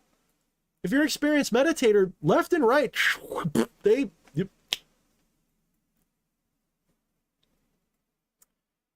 So the gateway process stuff, yes, Monroe Institute, all that, it's not that much. Remote viewing is completely real. I've done it. Remote viewing, it's just not what you think. Remote viewing isn't necessarily out of body. It's actually something weird that has nothing to do with that. If you watch how actual remote viewing is done, it's even more weird than out of body stuff should be. It's more like what I keep telling you guys. You are always consciously aware of the multiverse, every bit of it. You're always aware of the multiverse, every bit of it. But you, as an incarnate version of consciousness, are not consciously aware of the whole thing at all times. You're only aware of this little tiny perspective of it. But just like how when you're sleeping, you're aware of your body enough to know when it's been dunked with water so you wake up, you do have awareness of things, and they're not things, but you do have awareness of reality beyond this little central point. You just don't have conscious awareness of it most of the time. Sometimes you can. Sometimes you go out of body, float around. Cool. But that's not the only way. So remote viewing it really should just be called remote awareness, because it's like you just have an intuition, and if you're skilled or you're talented or you've been doing it a little while, you can have like 80% accuracy consistently. But there's a trick to it. You can't know what you're looking for. If you know what you're looking for, your mind tends to get in the way. You tend to start thinking intentionally about it, and that screws you up. You have to be completely open, completely. The less you know, the better. That's why the proper remote viewing techniques revolve around someone having a query, which is then given a docket number. And then that docket number has absolutely no connection to the question. You give it to the remote viewer, they see this number, and then they tune into that number. They have no idea what it's about. They don't know if they're looking for a lost person, a place, secret documents. They have no clue. And they just go and they just start putting their impressions down. First things that come to mind, first clear impressions, bang, bang, bang, bang. And you just have to trust them. Don't worry about them don't try to form a narrative in your mind.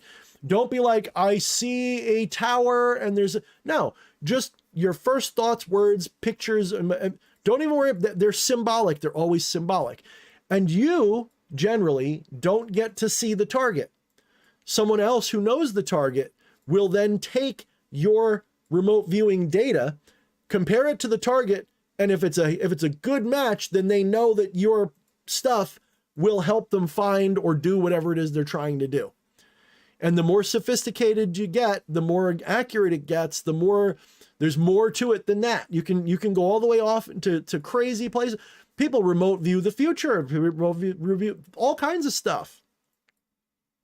And it's real. I've done it a few times. I'm not an expert at it. It's not like my thing. I'm not a professional with it, but it's not hard. Anybody can, literally anybody can do remote viewing. It's not something only some people can do. It's not a special technique. It's literally just, it's something so intuitive. But it doesn't work if you have too much foreknowledge, because you start thinking it out and it doesn't work that way. All right, let me go up. Let me get to some of those other questions. The next question looks like Jasonius Arcanum. So what's next for you? How do you see your spiritual journey reaching its apex? I don't believe in apexes, but my spiritual journey is mostly about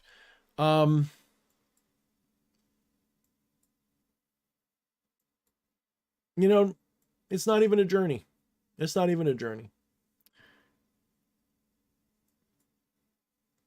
I have reached a point now where if I stop here and never learn another thing or achieve another thing, that's fine. The non-dual realization for me, the last couple of weeks, month, I have reached a point now where it's more a matter of how many hours in a day do I not experience life with a non-dual perspective? In other words,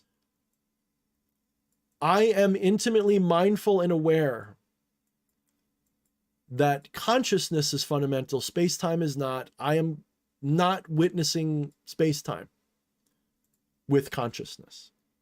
I'm witnessing consciousness as space-time. All is consciousness, period. End of story. It can look like anything, behave like anything in your mind, but it is not what it appears. And I've reached the point where most of the day I am in that mindset. Now, that doesn't mean ego's gone. Ego has just simply been refined so that now I no longer identify with the ego, with the body, with the mind as much as I used to. And it's becoming more and more steady.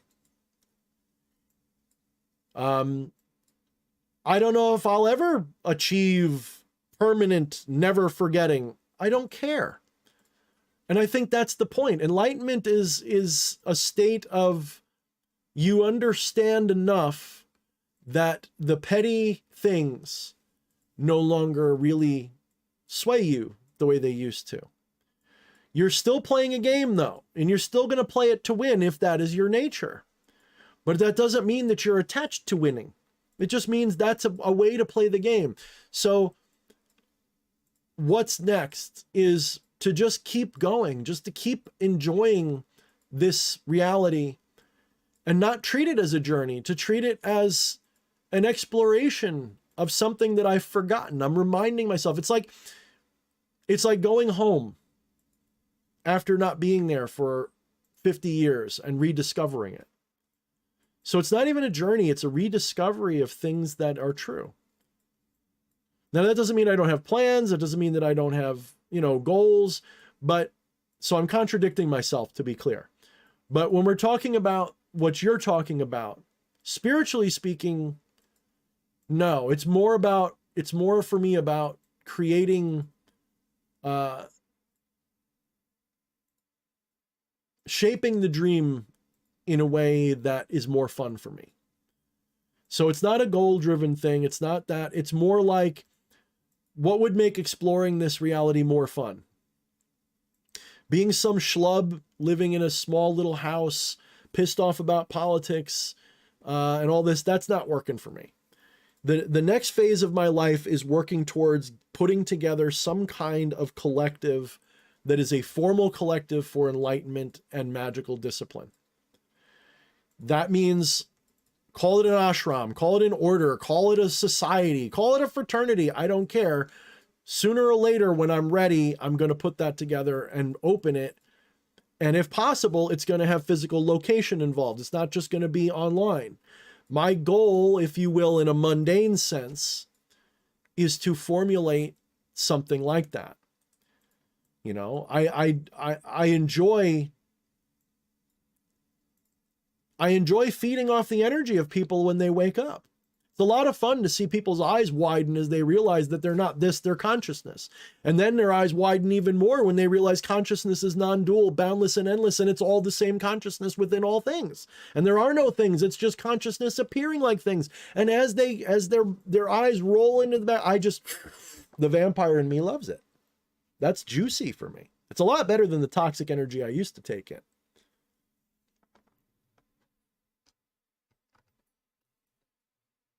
Yes, Jockster, the Discord is still up and running. Same as always. Link is in the description.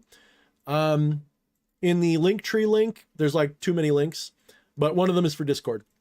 It's something Fat McGov. So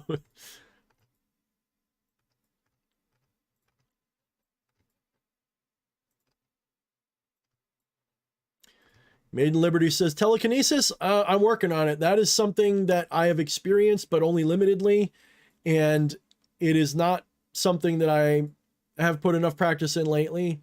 Part of the reason that I am sort of off of it a little bit is because realizing that there is no physical reality to manipulate with your mind means I got to go back to the drawing board on how I internally do it. Because when I first did it with the little psi wheel experiments, I had gotten to the point I didn't need my hands. I could sit here and I would just will it to go different directions. I would get it to stop, start, spin around. All the stuff that if telekinesis was real should work. And it did. Had nothing to do with, it was like it was a good 3 feet away from me. And my breath was like I had my shirt like this. My hands were nowhere near it. And it was, I did it for like a solid day at work. Like 12 years ago. It freaked me the fuck out because I was a skeptic at the time. I was just trying it because it looked funny, right? I was like, oh, come on, this can't be real. Let me try it. Let me debunk it. And it fucking worked. And you can ask my wife. I came home like, look at this. It's supposed to work. But then I have difficulty with it since, partially because I think there was a skeptical response in me. And I've also kind of I've got bigger fish to fry. But I do believe you can have the experience of telekinesis, psychokinesis, pyrokinesis. I do believe those experiences can manifest. There's no question. It's just a question of mechanics, how and why. And there is no specific how and why that works for everybody. It's going to be a little different based on your resonance with things, period. There is no foolproof method or else we'd all be doing it already. Someone would have leaked it. We'd all be doing it. So it's not like that. There's something else going on.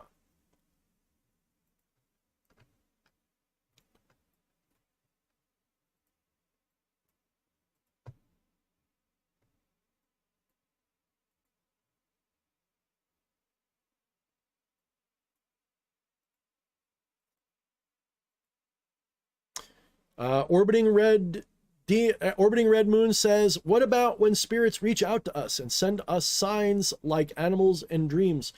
That is part of our consciousness. Okay, so consciousness is all there is, right? That's the fundamental thing about most, so non-duality, all of these traditions call things different things. Neoplatonism, it's the monad and all this.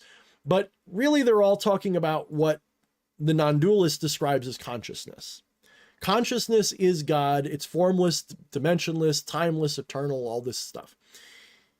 It's literally what every concept of God is what consciousness is. So yes, everything that manifests to you, be it a spirit or your pet rock, is a part or a appearance or manifestation of consciousness. So yes, in that sense, it's all, but not our consciousness. There is no our. There is just consciousness. And there's no I or our. I and our is a mental thing. There can be a gazillion minds in consciousness. But they are temporary, they are unreal, they are manifestations of consciousness too. So the mind is an appearance of consciousness. The subconscious or the bliss sheath is appearance of consciousness. Thoughts and feelings and all of this, thought forms, those are an appearance of consciousness. Energy, like your body appears to be energized when it's moving around, breathing, processing food. Prana, okay? That is an appearance. That too is a thought form. Literally, all of it's a kind of thought form. Everything that is not consciousness is a kind of thought form. It's thought forms all the way down. And the material thought forms are just the most vivid, viscerally real feeling thought forms. Some could even argue that there's even a level more real than that. And that is when you are so fallen and forgetful. And so when material reality is all you believe in, then it's hard as a rock. All that's true for you is this nihilistic, deterministic, just completely pointless, apathetic reality. Someone who's a hardcore, deterministic materialist, I weep for such a person. I weep for them in ways that it's so sad, because I used to be like that. I know what it's like. Reality felt really real. Right? Material reality felt really real then. Material reality doesn't feel real to me the way it used to. That's a side effect of having this kind of non-dual awakening. It's still here. I'm still consciously aware of this delusion, but I'm noticing things about it that I never noticed before, such as I sort of just seem to know how things are going to go now. Things that I once thought would have been impossible are happening. My childhood prophecies are happening, just not in the exact stylistic form they were prophesied. They were symbolic. And it's all happening. Dude, it's a trip and a half. Because you know that this just feels real, but it's not. Just like your nightly dream feels real, but it's not.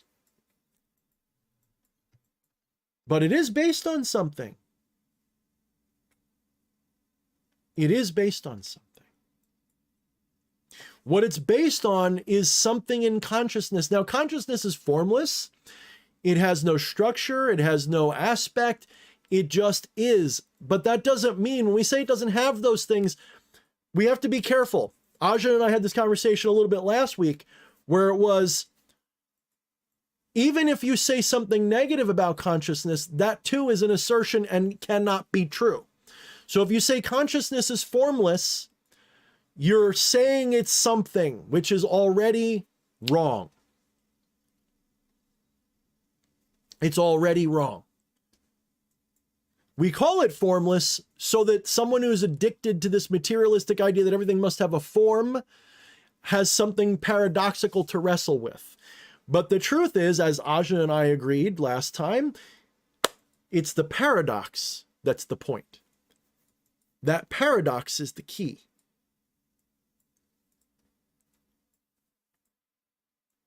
What's up, Astara? How's it going?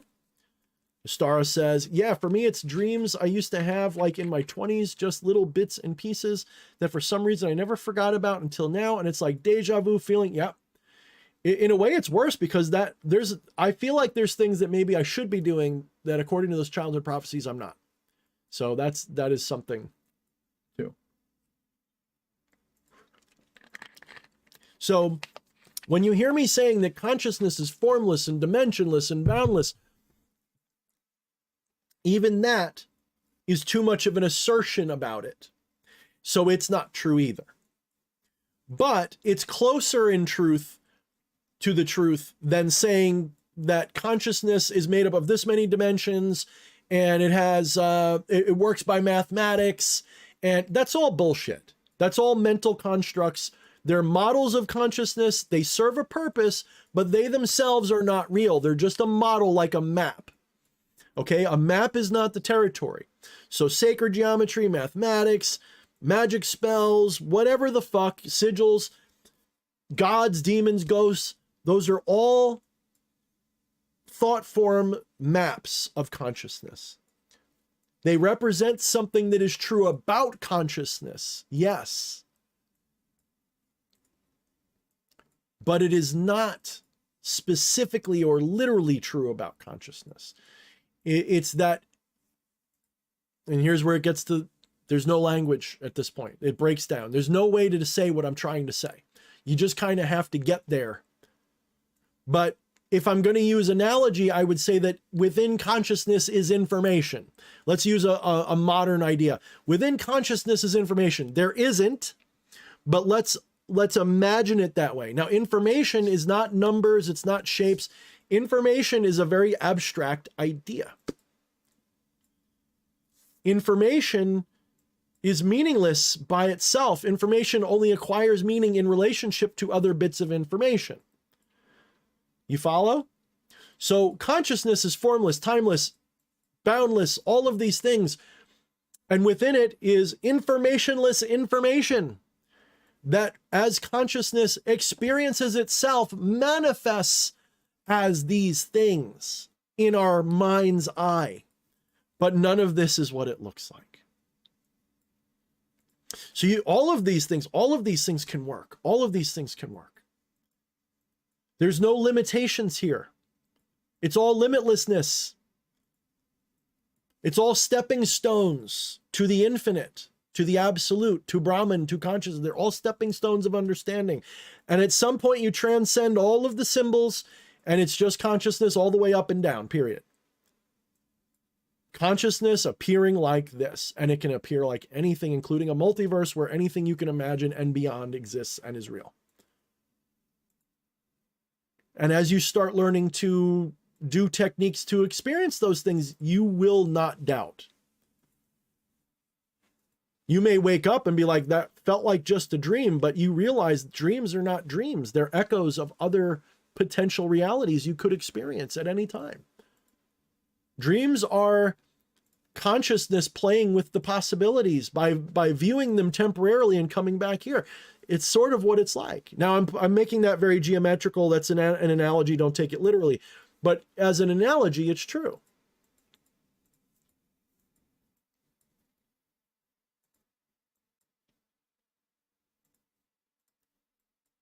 Yeah, Tantra is a little bit different. Tantra does tend towards a dualism there. The way I've been describing it, though,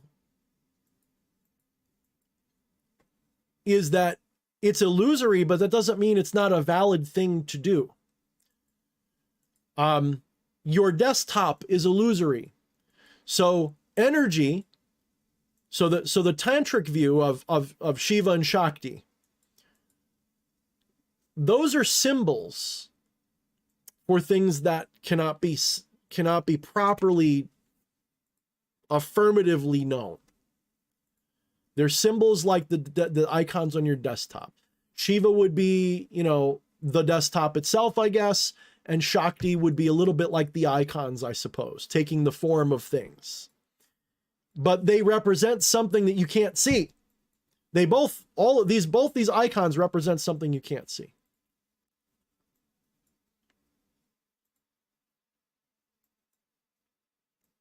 Yeah, and Ajna's talking about more of that. And it's just, on some level,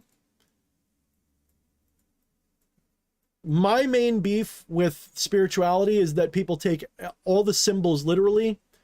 And I personally think that what you're describing, Ajna, is an example of that.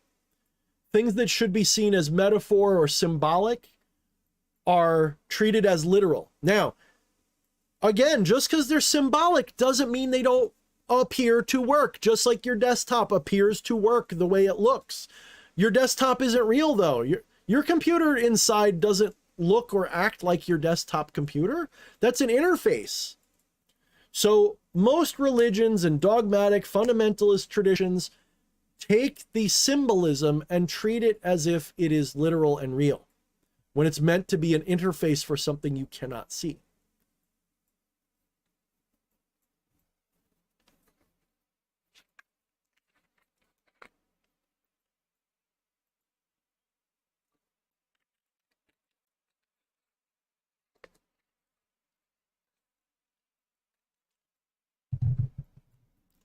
So, you know, if I were to practice Tantra, it would be through the lens of the energy is symbolic, not literal.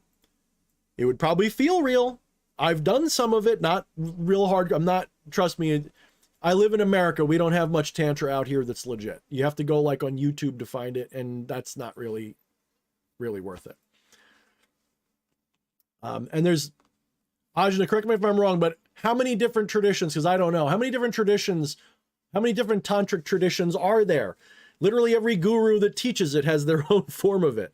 So it's literally a wide open field of study. That doesn't mean there isn't like traditional and not traditional, but it's a pretty wide open field, you know, like meditation. And like, that's one of the things I like about Hindu religion, to be frank, is that it's not as uptight about this is true and that's not, and everybody fights each other.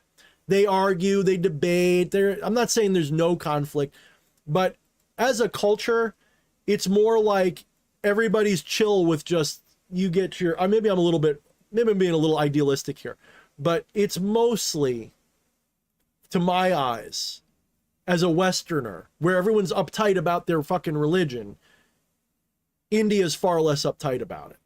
The Indian culture in general, the Hindu culture in general, is far less uptight about it. Again, that doesn't mean there aren't rivalries and conflicts. Of course there are. But you don't have systemic rivalries and we must shut that view down, and that doesn't happen as much. So there's a lot more open exploration of spirituality in that culture.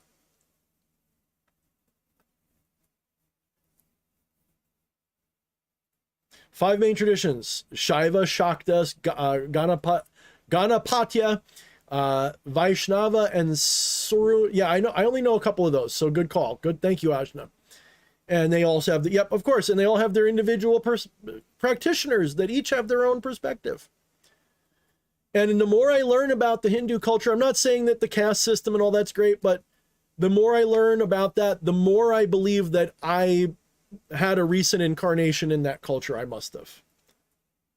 I don't know if it was Nepal. I don't know if it was just somewhere, you know, in India. I don't know, but I feel an attraction to some of that stuff, and it's undeniable.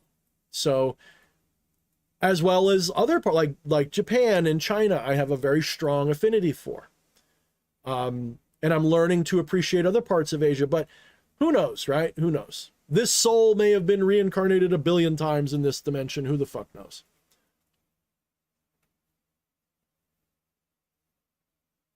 So, all right, guys, I said I was going to keep it short, and I'm going to go for 5 more minutes. So give it a nice round 2 hours.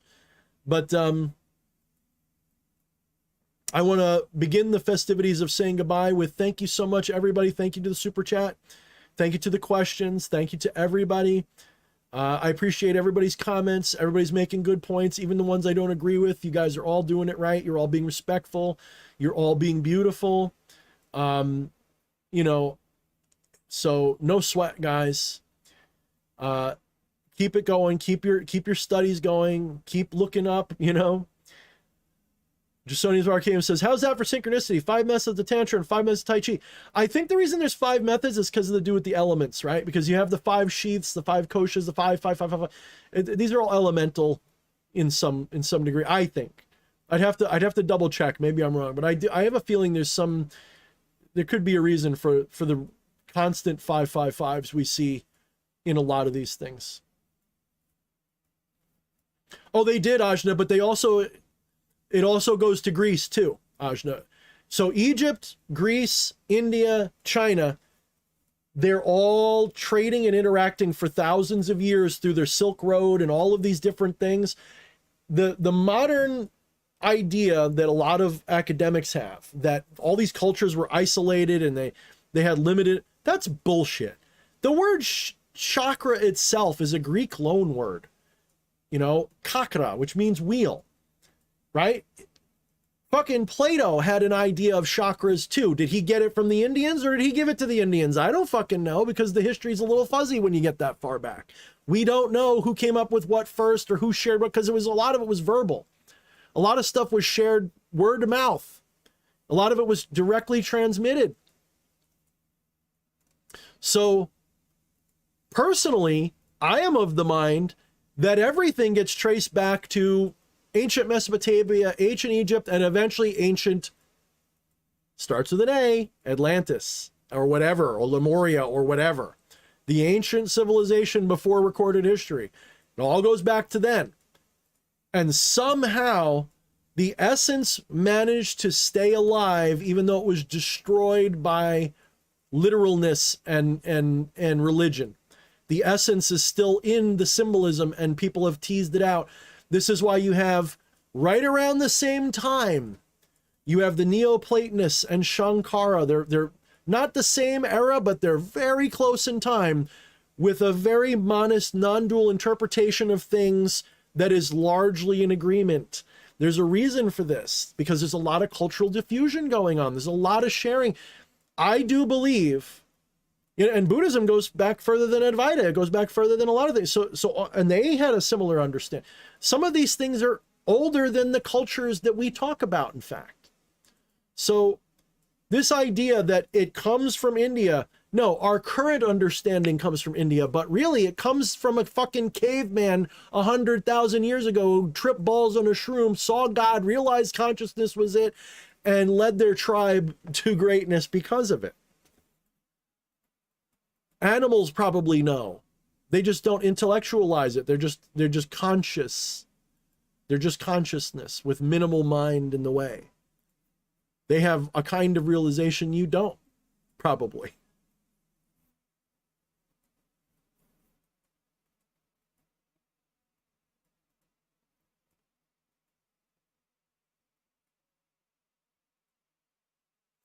I think you could be right, Raquel Kelly, because all of the historians that talked about it, and I mean the cultural, Socrates, the ones who have the recordings of it, which is not, by the way, strictly limited to them. It's just that the best rendition of Atlantis is by that. But I think there's other renditions of it in other cultures that are called different things. So I don't think it was necessarily called Atlantis. I think that's just what the Greeks called it and the Egyptians might have called it. I think it probably had another name if you go back far enough, but I could be wrong. Maybe it was always Atlantis. I don't know. That I don't know.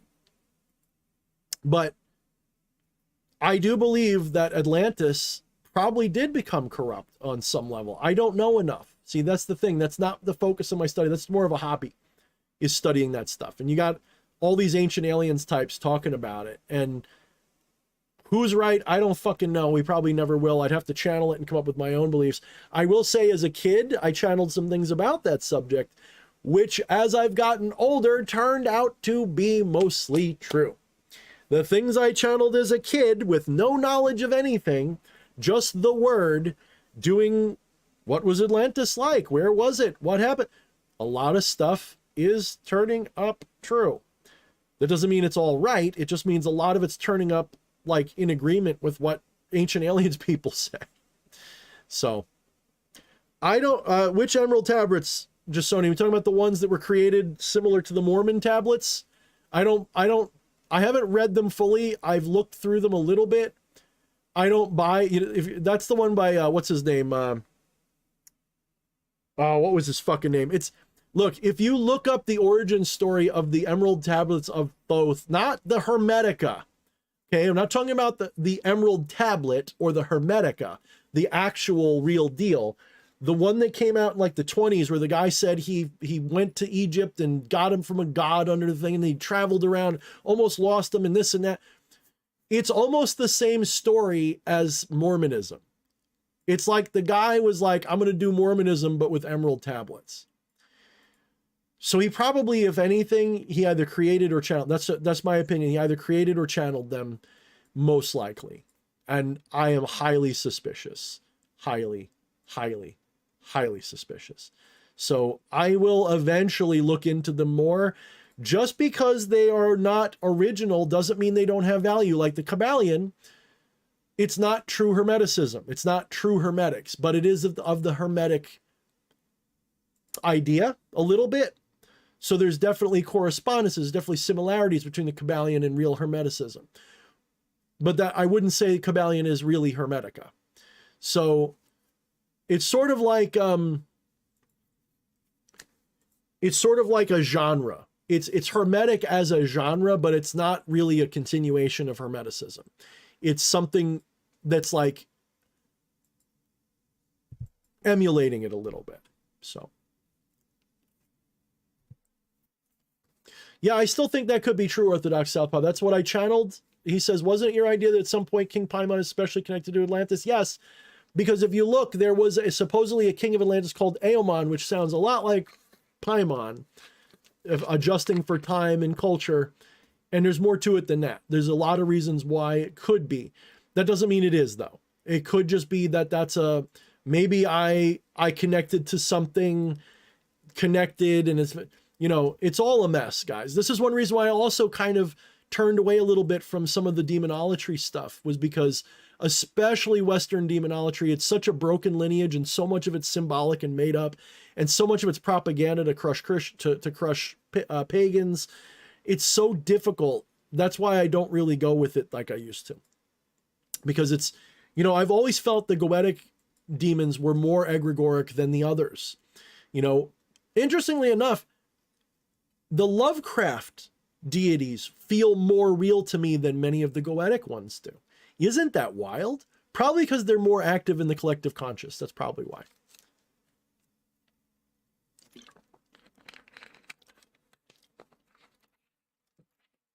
Yes, Ajna, exactly. All books are written by people, but sometimes those people may have been under the influence of something good. So that said, I'm not saying flush the Emerald Tablets down the toilet.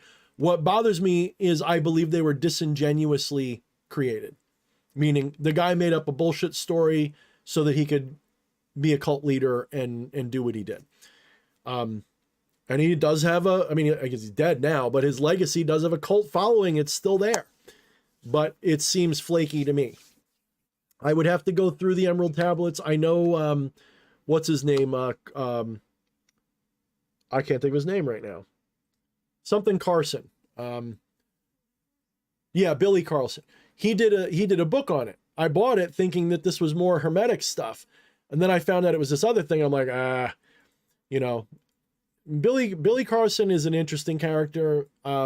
He's like the Alex Jones of Ancient Aliens. That doesn't mean he's wrong. It just means everything he says, take with a grain of salt and check it. And I think if you do that, you'll find it very interesting that a lot of those things do have some origin in truth. So he's not full of shit, but there's definitely some things there that I question. He's a little too quick to speak as if it's fact when it's just his opinion. I don't think he's a responsible researcher is what I'm saying. Does that mean he's wrong? No, I don't think he has to be a responsible researcher to be right about everything or for you to watch him. I just have my doubts about certain things. That's all.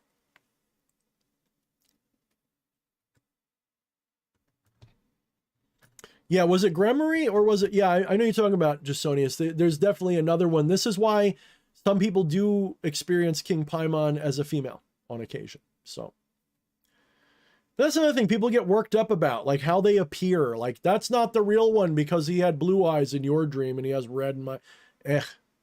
So, all right, guys. Ajna's making fun of me too, and it's just right. I did say I was going to go 5 minutes ago. So, guys, I want to thank you again. I will check you all hopefully next week, same time, same place, hopefully with my guest. Hopefully she will be fun and interesting. She's very knowledgeable. So hopefully she'll be fun to have on. I would also like to get some other people like Aradia Arcanum back on again. She was fun. So we'll see. We're going to try to get some more people back.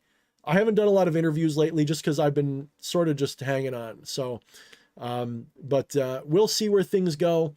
And until next time, I want you guys, look, I'm tired. I don't know what I'm saying. Until next time, mind the shadows, and I'll check you all next week.